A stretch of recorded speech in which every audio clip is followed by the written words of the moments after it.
Captains for this week on defense is Nazi and Beckett. On offense is Knox, Sheldon, and Millette. And of course, it's going to be critical. And those guys, as always, is to provide great leadership and have a great week of preparation. As we all know, this is the biggest game on our schedule every year. Our kids understand the importance of it, how important it is to our fan base, our community, and our school. So they got to do a great job with their preparation and getting ready to go play this game.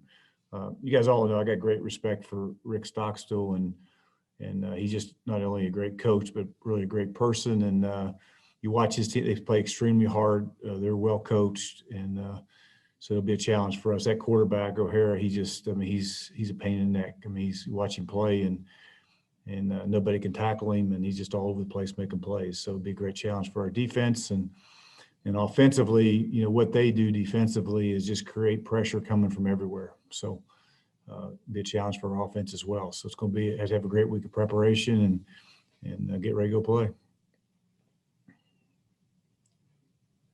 Doc, what is it about O'Hara? I know that he gave you all fits, last year, like you said, and it seemed like he's not the quickest runner, but he's elusive and he has some juke ability there to make guys miss. Yeah, no, he's tough. Number one, he's got great toughness, and he's fearless. I mean, you watch him play, and I mean, I've just spent the last 2 days watching him run around doing the same thing to other people that he's done to us at times. So, he's a problem for everybody, and we got to find a way to get him stopped and eliminate their, the plays that when he's great is when things break down.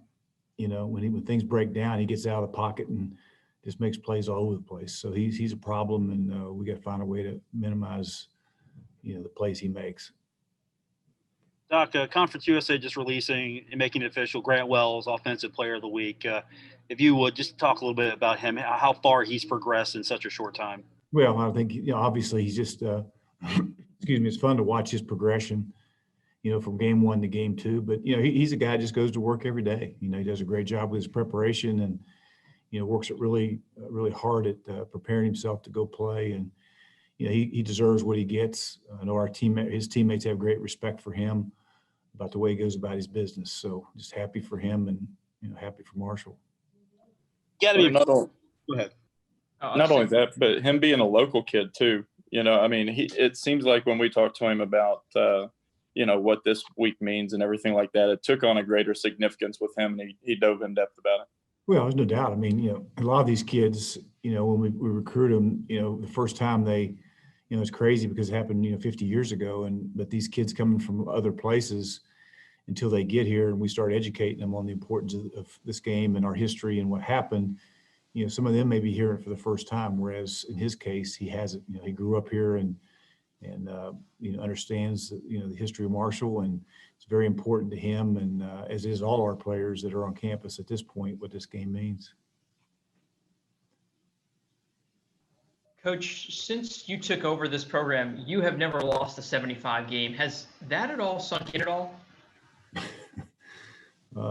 Yeah, I mean, we just work, we just prepare really hard for this game. And, it's a game that, as you all know, I've said many times, I mean, it's just, it's a game you got to find a way to win, So, at the end of the day, I'm worried about this year and this team we got coming in here because, like I say, the quarterback, with what they do with that quarterback and what they do defensively, can create a lot of problems. So we got a lot of work to do between now and Saturday to make sure we're prepared. I know in years past you mentioned that the team, normally does a lot of activities leading, in this week leading up to the game. Are any of those shifted around or maybe scrapped because of COVID at all? Well, I think the things early on, when we first got the players here in June, we used to run them all up to the cemetery, and some of those things, we didn't get the opportunity to do, but we constantly talk about, our history and how important it is to, play extremely well because of it. And, but this week, we won't change, what we do, as a team between now and Saturday, because that's just part of our preparation and part of our routine. Doc, is the mere, talking about O'Hara, is the mere angle where the quarterback is coming from versus a running back, or that, and the onrush, is that one of the things? I remember that with Major Harris, that that would do, just the angle seemed to make the difference there. Well, I think when you get a quarterback that has this capability like he does, I mean, your defensive line got to be so careful not to get beyond the quarterback with their pass rush and that type of thing, because, if not, he's going to, and then if you don't get far enough up the field with your edge guys, then he'll create and break contain on you and that type of thing. So it's a fine line, and you just got to do a great job. And the biggest thing is you better have somebody that can run him down and tackle him, when you're putting pressure on him, that's a spy type guy that, to put a spy guy on him that has no chance of getting him on the ground doesn't make a lot of sense. So you better have an athlete on him when you have somebody assigned to him to try to get him on the ground. On Saturday, I think their first drive, they used some trickery, and later on in the first half, they used some trickery. You guys were a little caught out of position. Has that maybe been a focus to think that maybe the razzle dazzle from opponents could potentially give you problems, considering I think early on, you just got to do your job. If everybody does their job in that particular situation, trick plays don't work if you're disciplined and have great, eye discipline and all those things, and do your job. When you get an opportunity, when somebody hits a trick play on you, chances are you're trying to do more than what you should be doing, and take care of yourself, take care of your job, and play the defense. You'll be fine. So we got to get, had a couple instances Saturday where that didn't happen, and sometimes you can get by with it. In these two cases, we didn't. So we got to do a better job with our eyes and discipline and playing the defense it's called.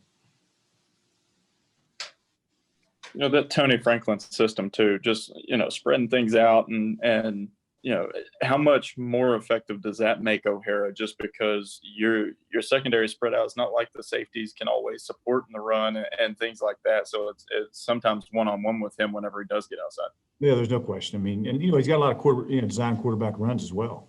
It's not just him scrambling around in pass situations. It's excuse me, they got some quarterback runs, quarterback counters and power, and actually quarterback runs that are designed for him to create problems. And when you get a light box and try to cover him up out in the perimeter out there, then he can beat you with quarterback runs as well. So like I say, he creates a lot of issues, and he has for a lot of people, and we just got to make sure we have a great week of practice, a great week of preparation, and try to limit what he's done with these big plays. Coaching all the time you've been back, in the years you've done the 75 game, when it's all said and done, come Saturday night, every year, what do you think your players have the most appreciation for? Well, when they can sit back and just realize what they were a part of. Yeah, I think just after, just leading up to it, we just they hear the stories, they hear people that have been affected by, it seems like when you're around Huntington, around Marshall University, there's just so many people been affected, by that crash, and in one way or another, from Keith Morehouse, having the opportunity to talk to him and that type of thing. But I think the biggest thing is they understand the importance of this game to our community, to our fan base, and to our school.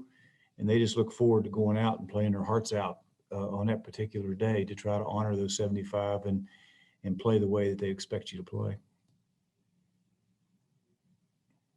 Doc, you've heard, for the last 10 plus years and even beyond that, you've heard different speakers talk about the plane crash and what it means to this community. Who was the most influential or most emotional that, really tugged at you whenever you've heard them talk?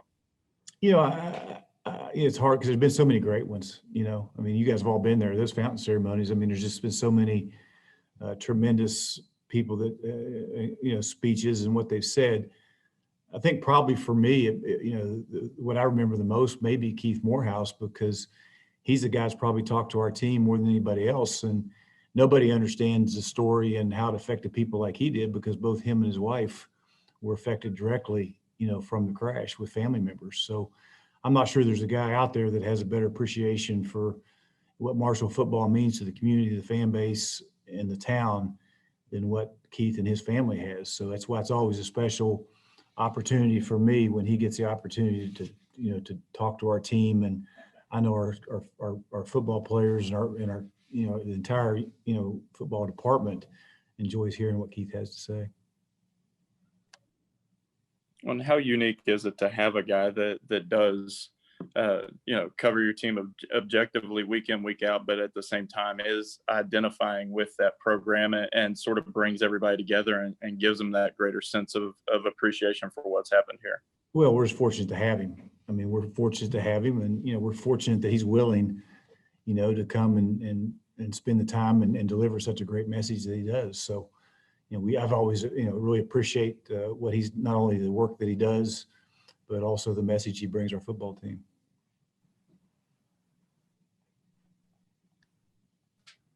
No, you mentioned Stockstill too. I mean, you all have been going at this thing for more than a decade. What's the most fun about getting up with Coach Stockstill, and what are your all's pregame talks normally like? Well, he's just such a, I mean, my what I enjoy more than anything else is at the convention, we're not competing against each other. We got a chance to sit down and talk and tell some stories. But, I just have got such great respect for him. I mean, he does it the right way. He just everything about him, and a lot of you all don't know him like I know him. And, I know his son and the whole deal. And he's just such a tremendous person as well as a coach. And, we've been, we go way back to the days when he was at Clemson 100 years ago. So I've known him a long time and just have great respect for him.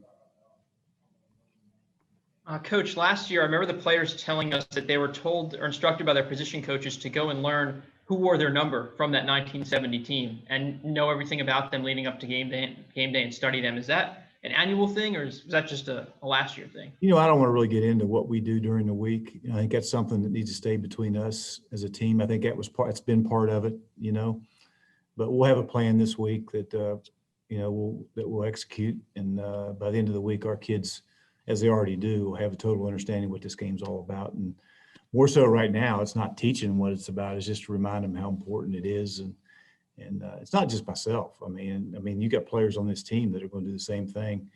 Leaders on this team will make sure the young guys understand that the importance of it.